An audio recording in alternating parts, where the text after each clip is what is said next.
Coming up at 11, more snow could be falling this time tomorrow night.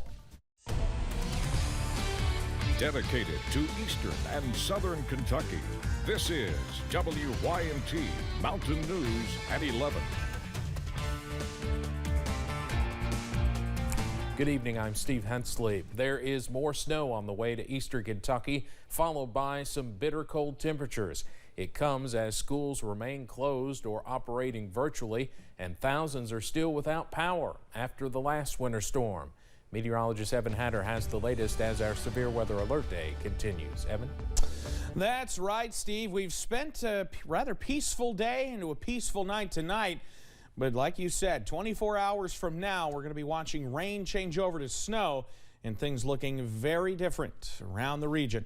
Outside right now, a rather peaceful scene. Still looking at some of the snow on top of one of the buildings there at the University of Virginia at Wise. Their high knob camera is showing us, you can see a little bit of the features on those clouds in the distance there. We do have that nearly full moon out there tonight. Highs today got into the upper 30s, a couple of low 40s, but some areas stayed in those middle 30s out there this afternoon. Many of us still staying in the mid to upper 30s, where we're seeing the cloud cover work back in. Jackson 35, Hazard and London 34, but Monticello's at 38. We're a little bit cooler as we head over into the Big Sandy, into the low 30s, and we have to watch those areas that do make it to freezing tonight. We could see a little bit of refreezing on the roadways. You do see that next cloud cover beginning to work in. Our next big system swirling out to the west and already headed in our direction. So clouds will increase tonight. Light southerly winds keeping those temperatures a bit milder as well. We're going to continue to see the potential for that rain changing to snow tomorrow, and I'll have the details on that coming up in just a few minutes. Steve? All right, Evan, thank you. Many of us remember the major flooding our region saw last year, and people in Breathitt County braced for what could have happened, a breach of the Pamble Lake Dam. Now, luckily that did not happen, but crews are now presenting a project to make it stronger and have already made upgrades like replacing a gate to stop big debris from entering a culvert.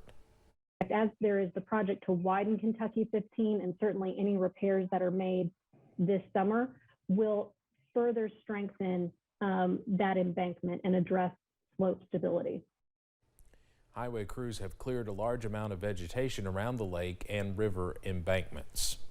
The Commonwealth hit another grim milestone as the Omicron surge continues. We learned that Kentucky passed 1 million total COVID-19 cases on Monday. Numbers were just released today from the weekend and Monday. Since yesterday was a federal holiday, the state reported 8,742 new cases today, bringing our case total now to 1,014,703.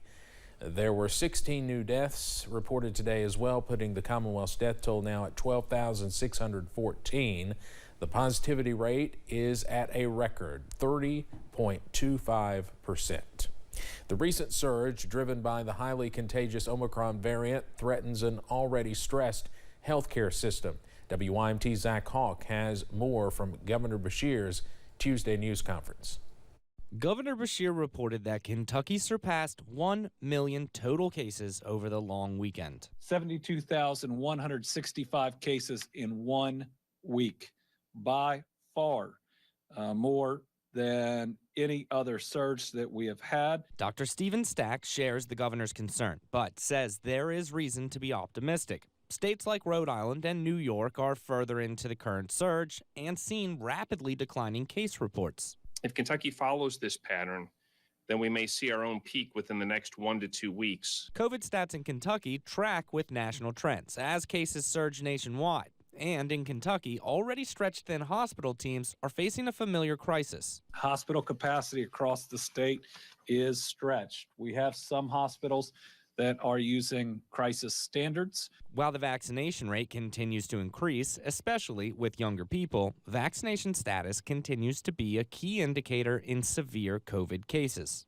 Get vaccinated, get boosted, and you're very unlikely to end up in the hospital for Omicron. With COVID vaccination sites widely available across the Commonwealth, the governor hopes to see Kentuckians continue to roll up their sleeves. Zach Hawk, WYMT Mountain News. The Biden administration launched a federal program to provide free COVID-19 at-home test kits through covidtest.gov, and they are expected to ship through USPS at the end of January. You can always find the latest COVID-19 information on our website at WYMT.com. Doctors are asking how long it has been since you had your last wellness check and screenings. Healthcare workers say the numbers for annual appointments have dropped since the pandemic began, and now they are seeing the negative side effects of diagnoses that could have been found 2 years ago. They are encouraging you to visit your doctor for your annual checkups, especially if you have previously had health issues. Please get screened according to the guidelines.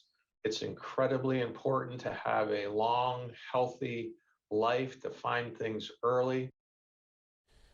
Doctors say detecting diseases and illnesses early can be the key to saving your life.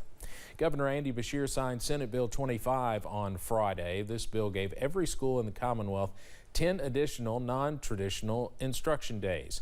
Pike County school officials say this will be a big help due to the climbing number of COVID-19 cases throughout the state. Every school district already receives 10 NTI days for district-wide use, but these new NTI days hold some stipulations and can only be used for pandemic-related emergencies.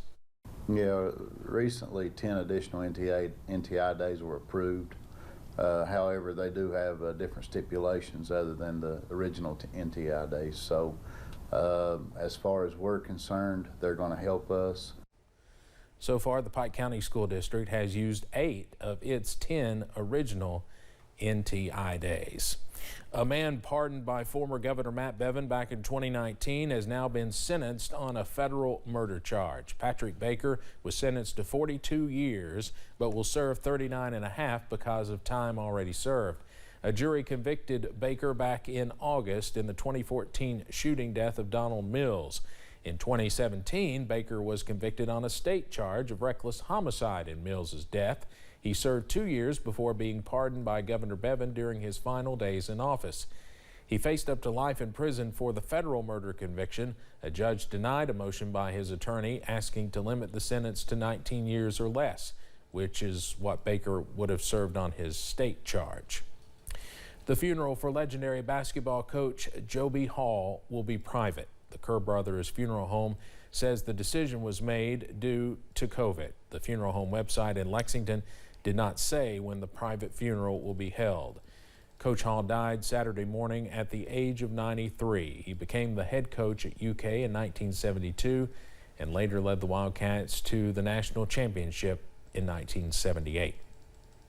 Several local businesses will be showcasing their products in the annual Invest 606 Demo Day this Saturday. Those involved are finalists in the Accelerator Pitch Contest.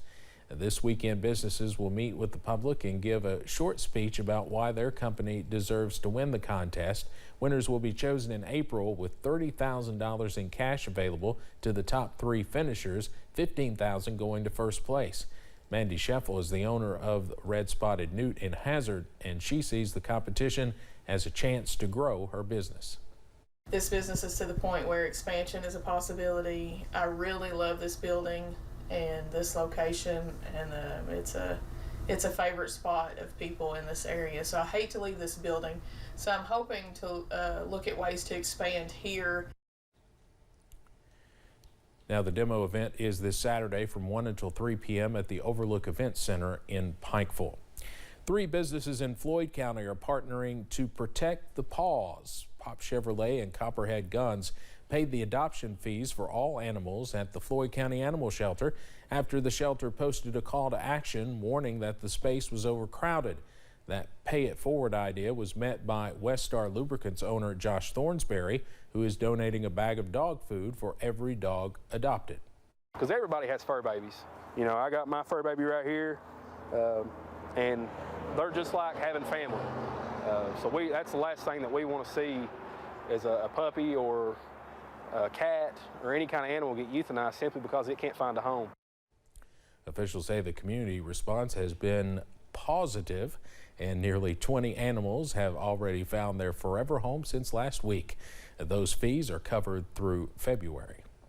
Coming up at 11, at-home COVID tests could soon be headed your way. We'll hear from the U.S. Surgeon General about how and when you'll receive them.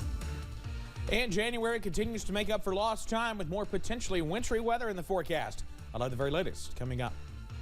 Health professionals, we're on your side. We do everything we can to keep your kids happy and healthy so they can do great things.